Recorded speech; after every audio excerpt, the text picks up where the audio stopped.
Hello বন্ধুরা, আজ আমি ন্যাংরা আমের ইতিহাস এবং কাহিনী আপনাদের জানাবো। এই ন্যাংরা আমের নামকরণ ন্যাংরা হলো কী করে সেই কাহিনী আপনাদেরকে জানাবো এবং সঙ্গে সঙ্গে একটা বাগানের ছোট্ট ট্যুর করাবো। সেই ভিডিওটা আপনারা অবশ্যই সম্পূর্ণ দেখুন।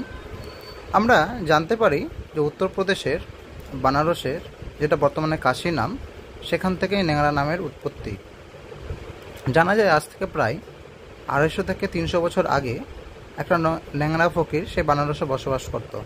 তার বাড়ির পাশে একটি আম চারা জন্মগ্রহণ করেছিল। তারপরে সেই আমটা যখন বড় হয় এবং খেতে এত সুস্বাদু হয় যে তাকে অনেকেই জিজ্ঞাসা করেছিল এটা কী গাছ।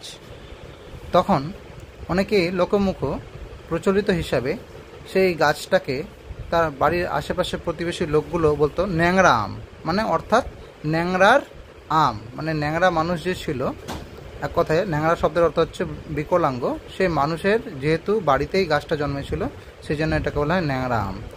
আর আমি আরেকটা গাছ দেখাচ্ছি, দেখুন পার্শ্ববর্তী। আমের সাইজগুলো এবার তুলনামূলক একটু ছোট হয়েছে, কারণ ফলন যখন বেশি হয়ে গেছে তখন ফলনটা কম হয়। আশা করছি আপনারা ন্যাংরা আমের নামকরণ এবং ইতিহাস জানতে পেরেছেন। ভিডিওটা যদি আপনাদের ভালো লাগে তাহলে অবশ্যই শেয়ার করবেন এবং আমাদের পরবর্তী ভিডিওতে উৎসাহিত করবেন। পরবর্তী আমের নামকরণ নিয়ে আসবো ফজলি আমের নামকরণ নিয়ে। ধন্যবাদ।